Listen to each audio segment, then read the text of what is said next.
CPC का order 39 का rule 8 हमारे यहाँ पे क्या बात करता है, तो रूल 8 हमारा बात करता है कि रूल 6 एवं रूल 7 के आदेशों हेतु आवेदन से पहले आपको एक नोटिस देना पड़ेगा। ठीक है, तो रूल 8 हमारा क्या कह रहा है, इसका सब रूल 1 कहता है कि प्लेंटिफ कब आवेदन कर सकता है, यानी कि जब भी किसी प्लेंटिफ को रूल 6 और रूल 7 के अंतर्गत कोई आवेदन करना है तो वो कब कर सकता है, जनरली वो तब कर सकता है जैसे ही उसका सूट फाइल हो जाएगा, उसके बाद वो किसी भी समय रूल 6 और 7 के लिए आवेदन कर सकता है। अब यहाँ पे यही बात डिफेंडेंट के लिए भी लिखी गई है सब रूल 2 में। तो वो डिफेंडेंट कब आवेदन कर सकता है, तो डिफेंडेंट रूल 6 और रूल 7 के अंतर्गत कोई भी आवेदन तब कर सकता है जब वो पहली अपीयरेंस यानी कि फर्स्ट अपीयरेंस होने के बाद, कोर्ट में अपनी अपीयरेंस दाखिल करने के बाद वो किसी भी समय अपना आवेदन कर सकता है। सब रूल 3 है, वो बहुत ज्यादा इंपॉर्टेंट है। वो बात करता है कि रूल 6 और रूल 7 के अंतर्गत कोई भी आदेश पारित करने से पहले न्यायालय जनरली अपोजिट पार्टी को नोटिस देगी। ये नोटिस किस लिए दिया जाता है, ये नोटिस इसलिए दिया जाता है कि सामने वाली पार्टी को उसके सुनवाई का अवसर दिया जा सके, ताकि फ्यूचर जो कि नेचुरल जस्टिस का प्रिंसिपल है जो वो अप्लाई हो जाए। लेकिन यहाँ पे एक छूट भी दी गई है। ठीक है, वो छूट किस प्रकार से है कि आप कब एक्स पार्टी दे सकते हो, तो उसके लिए आप पूरा कंप्लीट वीडियो देखिए। मैंने पूरा कंप्लीट समझाया हुआ है कि किस प्रकार से एक्स पार्टी ऑर्डर भी दिया जा सकता है।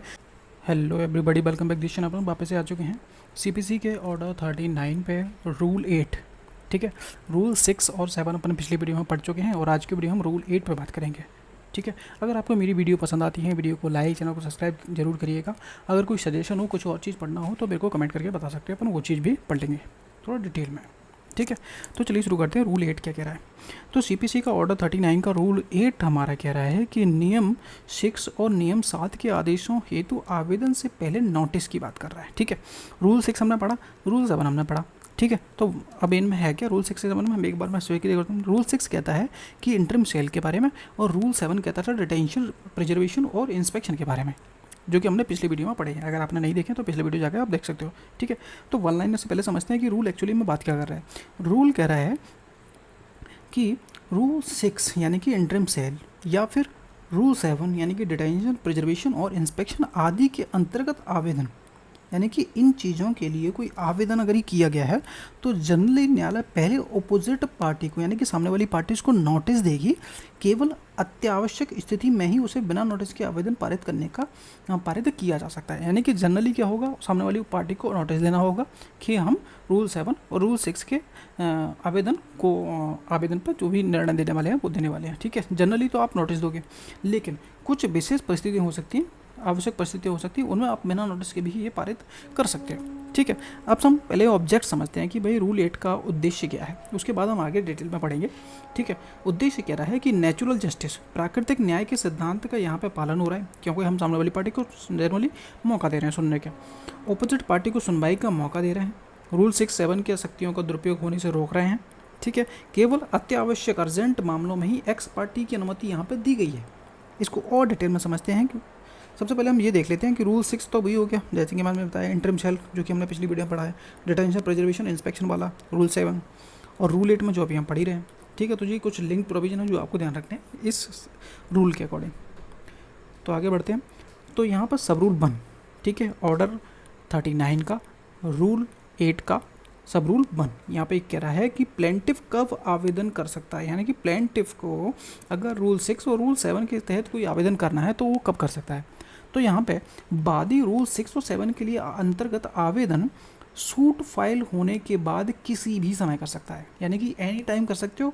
सबसे पहले आपको सूट फाइल होने देना है पहले, जैसे ही सूट फाइल हो जाएगा उसके बाद आप ये इंटरिम सेल वाला और डिटेंशन वाला एक आवेदन फाइल कर सकते हो। ठीक है, जो कि मैंने यहाँ पे लिख भी दिया। इंस्टीट्यूशन ऑफ सूट का मतलब होगा सूट यानी कि संस्थागत सामान्यतः तब माना जाता है जब प्लेंट न्यायालय में प्रेजेंट कर दिया जाता है। ठीक है, एग्जांपल जैसे कि ये ने आज सूट फाइल किया, उसी दिन वह रूल 7 के अंतर्गत इंस्पेक्शन की एप्लीकेशन भी दे सकता है। अब सब रूल 2 देखते हैं। ये तो होंगे प्लेंटिफ के लिए। अब सेकंड बार क्या है, डिफेंडेंट के लिए। डिफेंडेंट कब आवेदन कर सकता है, अगर उसको रूल 6 और रूल 7 के अकॉर्डिंग कोई एप्लीकेशन दे रहा है तो वो कब कर सकता है।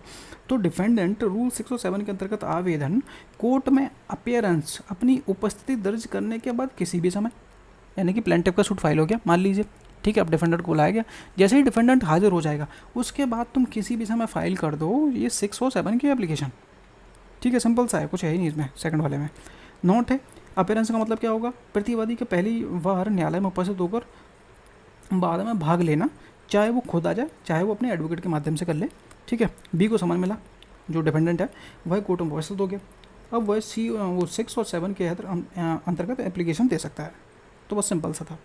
अब रूल 6 तो रूल 8 का सब रूल 3 पे बात करते हैं। ये कहता है नोटिस के बारे में। तो नोटिस सामान्य नियम, नोटिस का सामान्य नियम है जो कि अब हमें देखना है। तो रूल 6 और रूल 7 के अंतर्गत कोई भी आदेश पारित करने से पहले जनरली सामान्यतः अपोजिट पार्टी को नोटिस देगी। कौन देगी? न्यायालय सामने वाली पार्टी अपोजिट पार्टी को नोटिस देगी। यह नोटिस जो होगा, नोटिस देकर उसे सुनवाई का अवसर देगी और उसके बाद ही आदेश पारित करेगी रूल 6 और 7 में। यानी कि सिंपल सी बात है, जब भी कोई रूल 6 और 7 का एप्लीकेशन आएगा तो हमें सामने वाली अपोजिट पार्टी को एक नोटिस देना होगा ताकि वो अपनी कहानी बता सके अपेयर होके, ठीक है। अब लेकिन यहाँ पे एक छूट दी गई है, एक्सेप्शन है, जो कि सब रूल 3 में एक एक्सेप्शन दिया गया है, वो एक छूट देता है। इसको पढ़ देते हैं, ठीक है। यदि न्यायालय को ये प्रतीत हो कि नोटिस देने में होने वाले विलम्ब, डिले से आवेदन का जो उद्देश्य है वो विफल हो जाएगा। भाई हमने अगर इसको नोटिस दे दिया तो उसका जो ऑब्जेक्ट है हमारे जो रूल 6 और 7 का, वो विफल हो जाएगा। तो कोर्ट बिना नोटिस दिए भी आदेश पारित कर सकती है, यानी कि एक्स पार्टी हो जाएगा। अब इसको और डिटेल में समझो, ठीक है। नोट यहाँ पे क्या कह रहा है? नोट कह रहा है कि नोटिस क्यों जरूरी है, क्योंकि रूल 6 और 7 के आवेदन, संपत्ति बिक्री, इंस्पेक्शन, भूमि में एंट्री, सैंपल लेना जैसे महत्वपूर्ण अधिकारों को प्रभावित करते हैं। इसलिए जनरली अपोजिट पार्टी को पहले सुनवाई का अवसर दिया जाए, ठीक है। एक नोट और है, वो भी देख लो एक्सेप्शन के लिए। एक्सेप्शन कब लागू होगा? जब नोटिस देने तक इंतजार करने से, अगर नोटिस देने से इंतजार मतलब नोटिस दे दिया आपने, अब उसके बाद आपको वेट करना पड़े मान लीजिए, तो संपत्ति नष्ट हो सकती है आपकी। अगर नोटिस दे दिया तो उसमें वेट होगा, सामने वाले पहुंचेगा, फिर वापस वो आएगा तो वापस से होगा, उसमें टाइम वेस्ट होगा, इसलिए संपत्ति नष्ट हो सकती है। महत्वपूर्ण एविडेंस मिल सकते हैं, इंस्पेक्शन का उद्देश्य विफल हो सकता है या फिर तत्काल कार्रवाई आवश्यक हो। उस केसेस में हम सामने वाली पार्टी को नोटिस दिए बिना ही ऑर्डर पारित कर सकते हैं 6-7 का, ठीक है। अब एग्जाम्पल देख लो, एग्जाम्पल से देख लो। वादी कहता है प्रतिवादी आज ही विवादित निर्माण को गिराने वाला है। यदि कोर्ट पहले नोटिस देगी तो वो एविडेंस समाप्त हो सकता है। ऐसी स्थिति में कोर्ट बिना नोटिस के इंस्पेक्शन का आदेश दे सकती है, ठीक है। सिंपल सा है। अब समरी है हमारे पूरे रूल की। रूल 6 और रूल 7 के मामले में जनरली नोटिस देना आवश्यक है, किंतु अत्यावश्यक परिस्थितियों में कोर्ट बिना नोटिस के भी आदेश पारित कर सकता है। इंपॉर्टेंट कुछ ट्रैप हैं जो आपको एग्जाम में ट्रैप कर सकते हैं, वो भी एक बार नज़र मार लीजिए। ट्रैप 1 जो कह रहा है कि रूल 8 केवल रूल 6 और 7 पर लागू होता है, ऑर्डर 39 सभी एप्लीकेशनों पर नहीं। सिंपल सा है, ठीक है।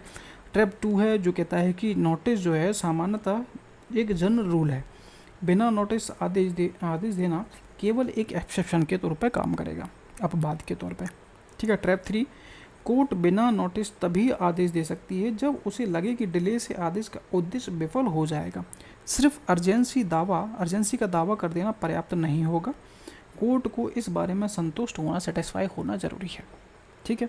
ये थोड़ा हमारा क्विक रिवीजन है। जब भी आपको रिवीजन करो तो जब भी आप वीडियो को रिवीजन करो तो मैं सजेस्ट करूँगा कि 1.5x इसको करके अपने रिवीजन कर लेना जब भी आपको करना हो, ठीक है। जितनी बार रिवीजन करोगे उतनी जल्दी आपके क्लियर हो जाएंगे सब्जेक्ट। तो आपको वीडियो कैसा लगा, वीडियो को कमेंट करके बताना, ठीक है। और वीडियो पसंद आती है वीडियो को लाइक सब्सक्राइब जरूर करना। कुछ और चीज़ पूछना हो आप मेरे को कमेंट करके पूछ लो, तो समझ में नहीं आया हो तो कमेंट करके पूछ लिए, मैं दोबारा बढ़ा दूँगा, कोई दिक्कत नहीं है मेरे को, ठीक है। मिलते हैं नेक्स्ट वीडियो में। Thank you so much.